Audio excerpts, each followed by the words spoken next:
Yo, what's happening, guys? Welcome back to another van update video. So here I have behind me the latest update. We're going to go through how we did the installation, what we had to do, steps leading up to it. I'm going to show you how it works, all that stuff.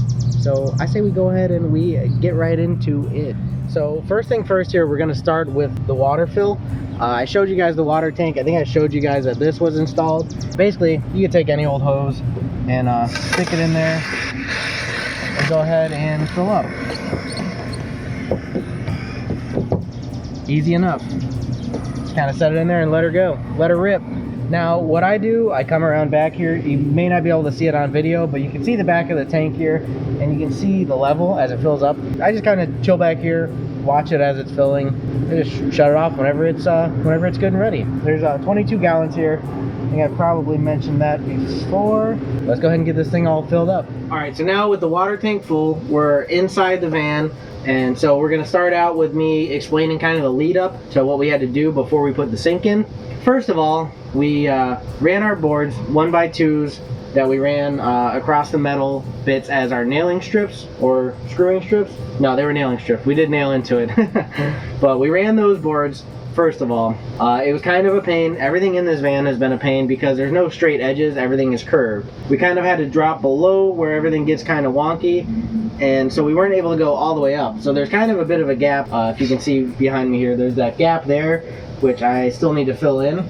But the wall itself came out good. It's just those little bits that need to be kind of covered, which like I said, they're kind of difficult because there's nothing straight in here. If you were gonna bring that wall out far enough, it would have to come out like almost like a foot, you know, to make it so where you're gonna have a flat wall out here. And so you know, you don't want to lose that much space. And plus I've already got things in here, the bed, the fridge, like there's already things that have been built around the way things are going. So this is the way it had to work out. Bam, wall done.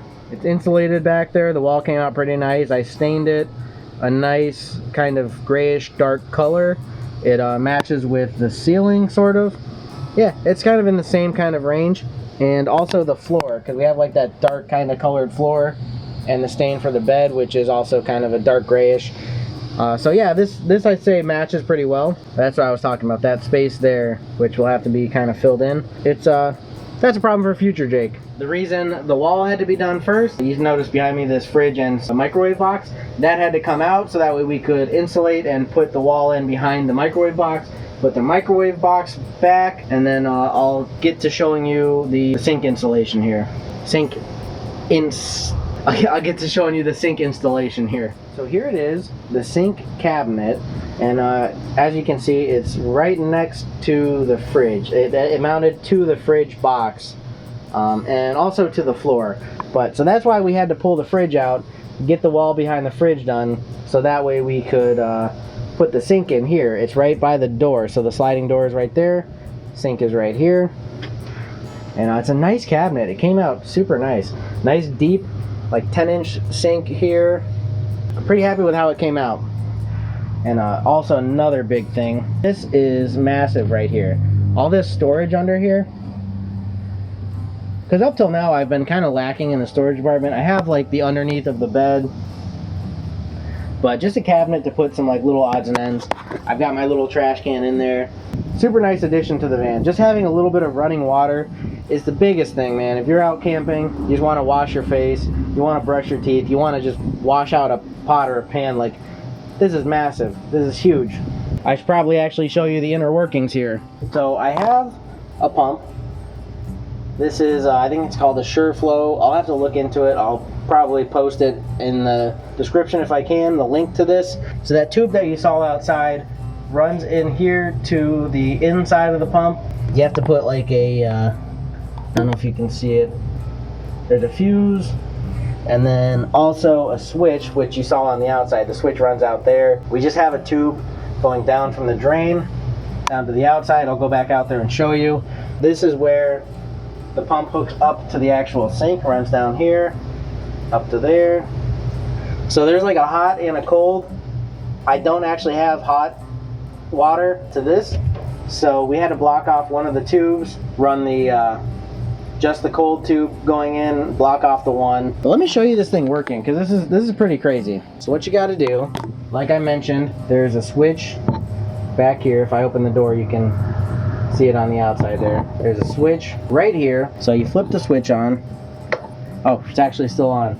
So switch up is on, and that turns the pump on. Then come up to here and just turn it on.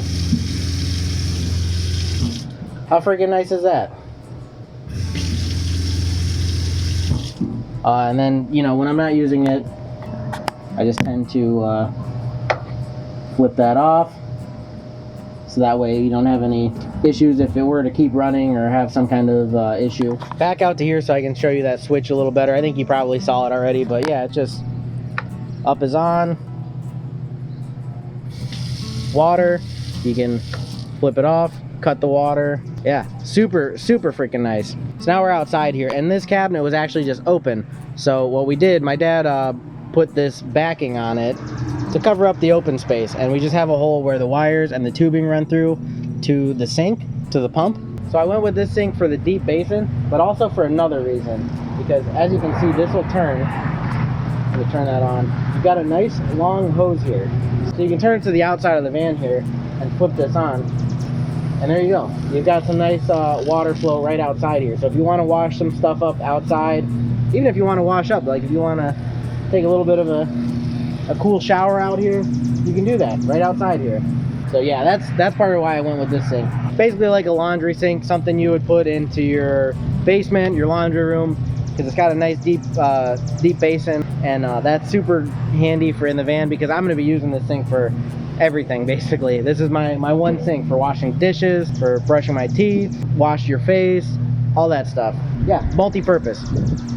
Super nice. So now we're down to the bottom of the van. I'm going to show you that pipe comes out right here, and so we just have it running along and draining out back here. So that way you're not like having water draining directly where you're stepping out of the van. I mean, like I said, you may end up standing outside of the van and washing stuff outside, running some water out there. But if you're in the van and you want to run some water, you have it run back here, so that way it's not running directly by the door. And that's just wired up to the frame there. Keep it nice and secure. Yeah, that's the drain system. That sink pump is 12 volts, so it wires directly into the batteries. I just have it running along back here, along the bed, and right to the batteries. Easy enough, and it works really good. I'm happy with it. I have a sink in my van now. This makes like staying in here so much nicer. Whether you're going on a vacation, a trip, whether you're gonna be camping, just having a little bit of running water, such a big thing. If you're gonna be staying in this every day, just being able to get up, have some water, brush your teeth, wash your face, do your normal daily routine, it's super nice. Anyways, guys, let me know what you think down below. Drop me some comments. I appreciate that a lot. Also, if you can like the video, it helps out a bunch. Subscribe to the channel and turn on those notifications so you don't miss out on any of the future videos. Super appreciated. But I think that just about does it for this one. So thank you guys for watching. I hope you enjoyed, and hopefully I will see you in the next one. Peace.